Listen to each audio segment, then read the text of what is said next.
Assalamualaikum semuanya.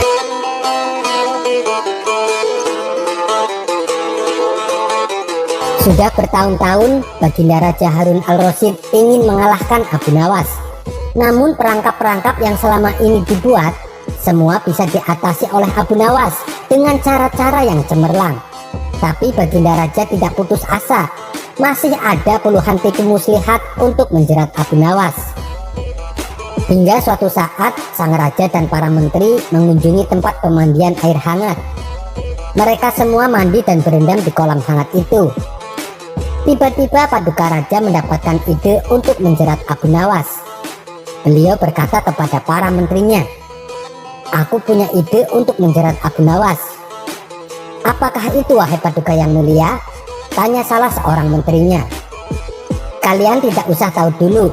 Besok aku akan mengundang Abu Nawas untuk mandi bersama di sini. Aku hanya menghendaki kalian supaya besok datang lebih awal sebelum Abu Nawas. Dan masing-masing dari kalian harus membawa 1 butir telur." Setelah rencana disusun dengan matang, dipanggillah Abu Nawas untuk menghadap Baginda Raja. Sesampainya di istana, Abu Nawas tidak mendapati sang raja. Lalu oleh pengawal istana, Abu Nawas diarahkan ke tempat pemandian air hangat. Rupanya sang raja dan para menteri sudah berkumpul dan sedang berendam. "Ada gerangan apa Paduka yang mulia memanggil hamba?" tanya Abu Nawas.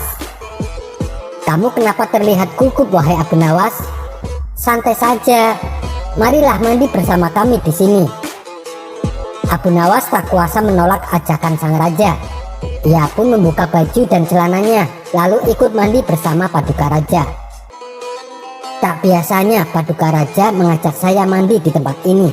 Pasti ada rencana yang tidak beres nih," celetuk Abu Nawas dalam hati. Ketika semua sedang asik berendam di kolam, sang raja membuka percakapan. "Hai Abu Nawas, aku mengundangmu mandi bersama kami karena ingin mengajakmu ikut dalam permainan kami." Mendengar itu, Abu Nawas berkata dalam hatinya, "Sudah kuduga pasti Paduka Raja sudah membuat rencana untuk menjebak saya."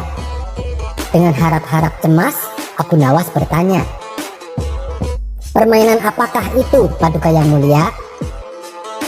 Sang raja berkata, "Segala sesuatu yang mustahil, namun apabila Allah menghendaki maka bisa menjadi nyata. Bukankah begitu wahai Abu Nawas?" "Betul sekali Paduka yang mulia," balas Abu Nawas. "Nah, permainan kali ini beda dari biasanya," ujar sang raja. "Hamba belum mengerti maksud Paduka yang mulia," kata Abu Nawas agak ketakutan. "Begini Abu Nawas, masing-masing dari kita harus bisa bertelur seperti ayam. Dan barang siapa yang tidak bisa bertelur, maka ia harus dihukum," jelas sang raja. Abu Nawas tidak bisa berkata apa-apa. Wajahnya nampak pucat. Ia semakin yakin dirinya tak akan bisa lolos dari jebakan sang raja kali ini. Melihat wajah Abu Nawas murung, wajah Paduka Raja semakin berseri-seri. Ia yakin kali ini Abu Nawas tidak mungkin bisa lepas dari jebakannya. "Nah, sekarang apalagi yang kita tunggu? Ayo kita menyelam, lalu naik ke atas sambil menunjukkan telur kita masing-masing," perintah sang raja. Sang raja dan para menterinya mulai menyelam. Kemudian naik ke atas satu persatu sambil menunjukkan sebutir telur ayam. Sementara Abu Nawas masih di dalam kolam. Ia tentu saja tidak sempat mempersiapkan telur karena tidak tahu jebakan yang akan dihadapinya. Abu Nawas tahu betul bila sang raja dan para menterinya tidak mungkin bisa bertelur, karena belum ada seorang manusia pun yang bisa bertelur dan tidak akan pernah ada yang bisa. Telur yang mereka tunjukkan pastinya sudah disiapkan dari awal. Mau tak mau, Abu Nawas menyelam ke dalam kolam. Saat menyelam di dalam air, ia terus memikirkan bagaimana caranya terlepas dari jebakan sang raja. Karena dadanya mulai terasa sesak, Abu Nawas cepat-cepat muncul ke permukaan air, kemudian naik ke atas. Paduka Raja lalu mendekati Abu Nawas untuk menanyakan telurnya. Tapi belum sempat bertanya, tiba-tiba Abu Nawas bertingkah aneh. Ia mengepakkan kedua tangannya, dan berkokok dengan suara yang keras layaknya ayam jantan. Perilaku Abu Nawas ini tentu membuat sang raja dan para menterinya keheranan. Kemudian sang raja berkata kepada Abu Nawas, "Kita semua sudah bertelur. Sekarang mana telurmu, wahai Abu Nawas?"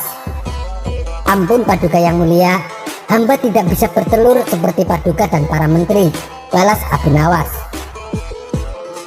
"Sesuai kesepakatan, berarti engkau harus dihukum," ucap sang raja penuh kegirangan. "Tunggu dulu wahai Paduka yang mulia, izinkan hamba membela diri," kata Abu Nawas memohon. "Baiklah, cepat katakan," kata sang raja tidak sabar. "Sebenarnya kalau hamba mau bertelur, hamba tentu mampu. Tetapi hamba merasa menjadi ayam jantan, maka hamba tidak bertelur. Hanya ayam betina saja yang bisa bertelur. Dan bagaimana mungkin ayam betina dalam kolam ini bisa bertelur kalau tidak ada ayam jantannya?" jelas Abu Nawas sembari kembali berkokok dengan keras meniru ayam jantan. Raja tidak bisa berkata apa-apa. Wajah Baginda dan para menteri menjadi merah padam menahan malu, sebab mereka dianggap ayam betina, sedangkan Abu Nawas satu-satunya ayam jantan yang mengawini mereka. Sang raja mau marah kepada Abu Nawas, namun tak mungkin karena yang diucapkan Abu Nawas adalah benar. Tapi ia juga tak mampu menutupi rasa malu di hadapan para menterinya. Sang raja lalu segera berpakaian dan langsung balik ke istana tanpa mengucapkan sepatah kata pun, dan diikuti oleh para menterinya. Abu Nawas kembali lolos dari jebakan sang raja untuk kesekian kalinya. Sampai bertemu lagi di kisah selanjutnya. Wassalamualaikum warahmatullahi wabarakatuh.